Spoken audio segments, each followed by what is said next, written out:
Hello everyone and welcome back to my channel. Today I am doing a fall date night makeup tutorial. I thought this was super pretty. I kind of made it up on the spot, but it's browns and kind of olive greens and I think it's super pretty. So to start off, we're going to go in with the 3D Effects Radiance Primer. I put way too much on my fingers, so I had way too much product going on the face, but you know what, I just kept rubbing it in until it all kind of sunk into my skin. So I start at the T-zone and start making my way outward. You know, I have most of my porous skin around my nose and at my cheeks, so I'm just going to rub that in, and it really gives a nice radiant look. Next, I'm going to go ahead and prime my eyes. It's the Urban Decay eyeshadow potion in the shade Enigma. I have really oily eyelids, and this is my favorite of all time eyeshadow primer. I can put it on and my eyeshadow will not smudge all day long. I'm going to pat that in with my finger. That's just what I think is easiest. We're going to go ahead and do foundation. So excuse my bottle, it is extremely empty, so I'm going to like pump it forever to try to get enough product out. I finally do get enough. This video is driving me crazy because my camera is like too low, so I look like I have a permanent double chin. But anyways, so I'm going to pat this all over my face. I want a nice full coverage. This is for date night, so you want to look gorgeous, of course. Go all the way down the neck. Just get it all over your face. And then I realized that I didn't wet my beauty sponge, so I'm going to go wet that. Now it's perfect. So this is my little trick. So this is Smashbox primer water. I'm going to put it on my face before I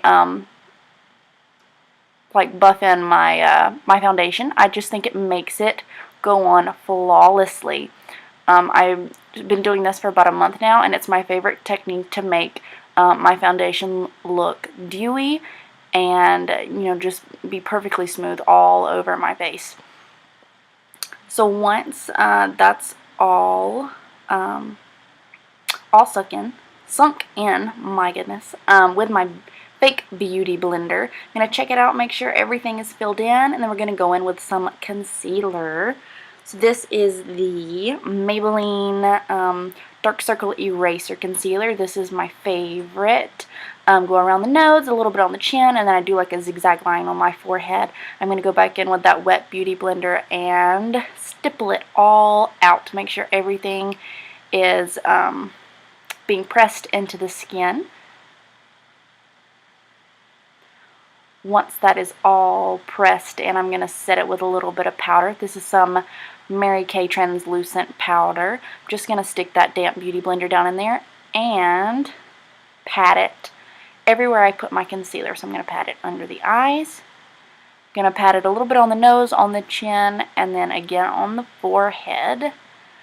Just to ensure that that concealer isn't going to crease up and stay looking flawless all day long. So next, I'm going to go ahead and contour. This is my new little contour palette. I think everybody's been using it. It's the Wet n Wild little contour duo in Dulce de Leche. So I don't do any kind of harsh contouring. I don't think my face shape is, you know, the best for contouring. I don't have that natural cheekbone line where that shadow should be. So I just kind of make up my own, and I think it turns out pretty good. But I definitely don't do any harsh contouring. That's about it. Next, I'm going to do a little blush with my Jaclyn Hill Becca palette. My best friends from back home in South Carolina bought this for me, and I cried. Let's just leave it at that. But I'm going to go in with that middle shade. I can't even think of the name of it right now. Oh, it's Amoretto. It's the darker blush with more of the brown natural tint to it. I'm going to highlight later. So next we're going to move on to the eyes. Excuse me, eyebrows. So it's my Anastasia brow definer.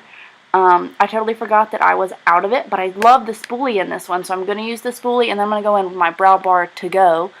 And use the darkest shade and just kind of fill in my eyebrows. I really love my eyebrows. I think they have a good shape and they're good, you know, they have a good color. So I just kind of darken them up a little bit, and that's all I really do to my brows because I don't really think they don't need too much help. But after the brows are done and looking fabulous, we're going to go in with the eyeshadow. This is another thing that my best friends from back home bought me. It's the Anastasia Beverly Hills Modern Renaissance palette, which is gorgeous. Oh, so pretty. The first color I'm going to go in with is Tempera, or Tempera. I'm not sure how you pronounce that, but yeah. It's just a nice light base color to kind of set everything, and it's a good transition color. Then I'm going to go in with Golden Ochre, which is the one right beside it, which is just a little bit darker, more on the more, you know, caramelly side. Just going to use that more towards the crease and the lid. Make it a nice transition color for the deeper browns and oranges we're going to go in with in just a second. Next I'm going to move to my Morphe 350 palette. I am going to start with a pretty neutral brown. Not too warm, not too cool. Just going to take that right in the crease. Make sure everything's nice and blended. After that color, I'm going to go in with a little bit of an orange. Yep, that one right there.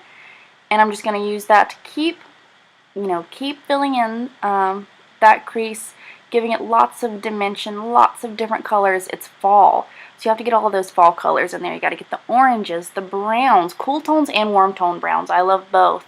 I almost kind of tend to like cooler tone browns, but this one's just a little bit more warm. The color that we're going to eventually go in on the lid is a little bit more cool, so I really like the dimension of having like the warmer crease and then a cooler lid.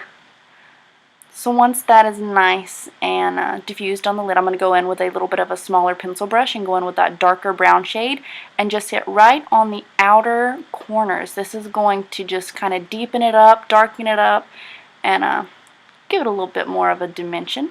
Make sure you get that nice cat eye effect. Keep bringing it outwards. After that, I'm going to do this gorgeous, gorgeous ColourPop color. And it's their Super Shock Shadow in the color Hammered.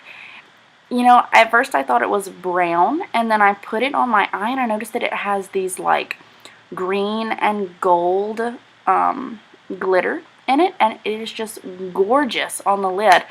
And I was a little hesitant at first because I didn't know if it was going to look great together because, like I mentioned earlier, I made such a warm crease, and then to go in with a cooler lid, but I love the way it turned out. I think it's just gorgeous, and this is probably definitely going to be one of my favorite colors for the fall. After that, gotta have a quick drink break. After that, I'm going to go back in and do the under eye with that same brush that I used for that darker color to fill in the crease, and take that darker color once more, and I think I also took a little bit of that orange that we used as well, and just lightly go under the eyes. Nothing too harsh, just to add a little bit of color and to smolder and smoke out that eye just a little bit more. Then I'm going to go in with a highlighter color. This is my favorite highlighter color in the palette. None of these have names, so it's just the one that has a little bit of shimmer. I'm going to hit right under the eyebrow and then right on the inner corner as well. After that, I'm going to go in with this ColourPop eye pencil. I think it is so pretty. I had it with me, but now I don't know where it went. I'll put the color down below for you guys because it is super, super pretty. I'm just going to hit that right in the waterline and give your eyes an extra little pop. Next, I'm going to go in with my Kat Von D tattoo liner in Trooper. This one is my fave. I have yet to find an eyeliner, a felt tip eyeliner that I like better than this, and the felt tip is my favorite because you can be so precise, and it always goes on dark and flawless, exactly how I want my eyeliner to be, and I can get that super precise winged that I want. So once those wings are looking fierce and catty, the next thing, of course, is mascara. This is my Urban Decay Perversion mascara. This one is my favorite.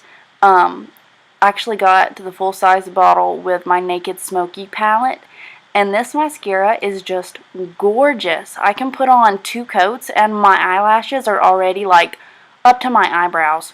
So, I'm not much of a falsie wearer unless I'm going to like a party or it's like holidays or something like that. And I might wear lashes if I was actually going out to dinner, which I'm not. I'm super staying at home today in my jammies, but yeah, it's really pretty. Really pretty mascara. Of course, I'm going to go back in with that Jaclyn Hill palette one more time for my highlighter, and I'm going to mix Champagne Pop and Prosecco Pop. We're going to hit the tops of the cheeks, the nose, the Cupid's bow, and I forgot my lipstick, so I had to go get that really fast. But this is my NYX Lingerie Liquid Lipstick. This one is gorgeous. I got another one of these that is super patchy, and it's almost too light for me. It almost just looks like I put my foundation over my lips, so I'm not a big fan of that one. But this one is gorgeous, and I've worn it almost every day since I bought it. This is in the color Bedtime Flirt. It's Liquid Lipstick 08, and I just think it is gorgeous, especially for the fall, because it's not too dark. Anyway, guys, thank you so much for watching. I hope you love this look. Please comment, subscribe, and like it. Talk to you guys later. Bye.